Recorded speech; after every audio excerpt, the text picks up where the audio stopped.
Hi, Russell Davis here from MBA Link. As the former Associate Director of Admissions at Duke University's Fuqua School of Business, I have seen thousands of MBA applications. I've seen some great ones, and I've seen some not so great ones. The not so great ones, many times the applicant had a strong profile, they just couldn't make a strong enough case for the admissions committee. In this series of blogs, I am going to be sharing with you some tips and advice for understanding the MBA application process and give you some insight into what it takes to put together a strong MBA application. Today's topic is going to be talking about the interview. Congratulations! You've put together an application and the admissions committee wants to learn more. You've been invited to interview. First and foremost, you want to understand what those interview policies are for the school. Some schools require you to come on campus. In some cases, they may offer to do an interview where you live. Make sure that you are able to travel when you are invited to interview, and you can meet with the alum or the current student or the admissions officer to have your interview conducted. Typically, interviews are conducted by alumni, current students, or admissions officers. If the interview is conducted by an alum or a current student or an admissions officer, they're going to be diving into things like your teamwork, your leadership. They're going to want to get a sense of why the MBA, why their school. You should be prepared to answer any questions related to your profile. Oftentimes, you'll get to learn what are the materials that the interviewer will have prior to the interview. If it's a current student or alum, oftentimes they'll only have your resume, which means you better know your resume backwards and forwards. Now, if it's an admissions officer, there's a good chance that they're going to have read your entire application.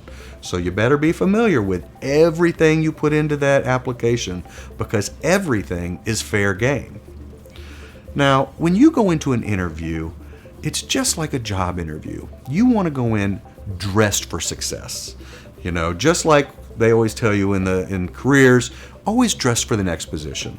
You want to make sure that you at least meet and surpass, in most cases, the attire that you should be wearing.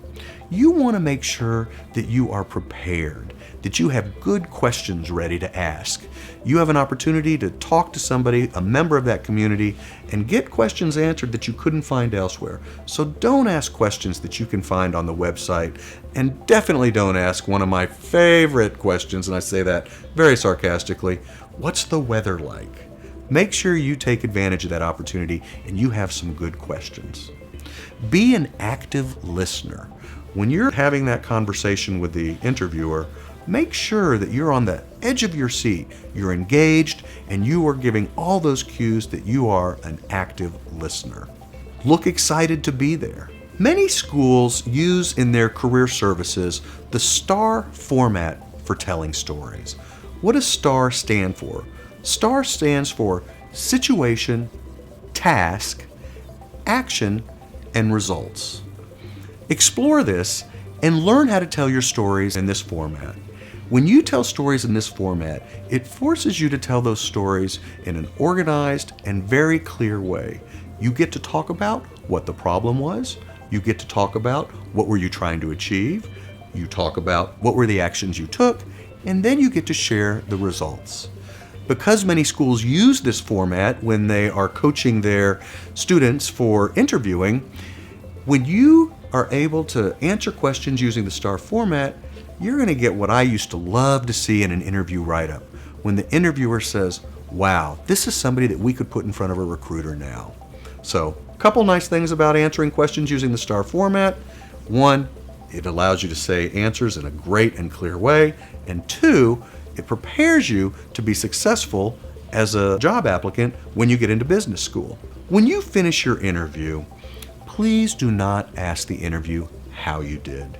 Self-awareness is a very important part of what the admissions committee looks for in applicants. And it's just one of those little no-nos that they hate to see. Interviewers don't like to see it, and the admissions committee doesn't either. And that means also, when you send your thank you note, don't ask them in the thank you note either, how did you do? When you've completed your interview, if you walk out of that interview feeling like you had a good conversation, in all likelihood, it was probably a pretty good interview. So go in, try to be as relaxed as you can, and look forward to having a nice conversation. The MBA application process is an exercise in self-reflection and discovery.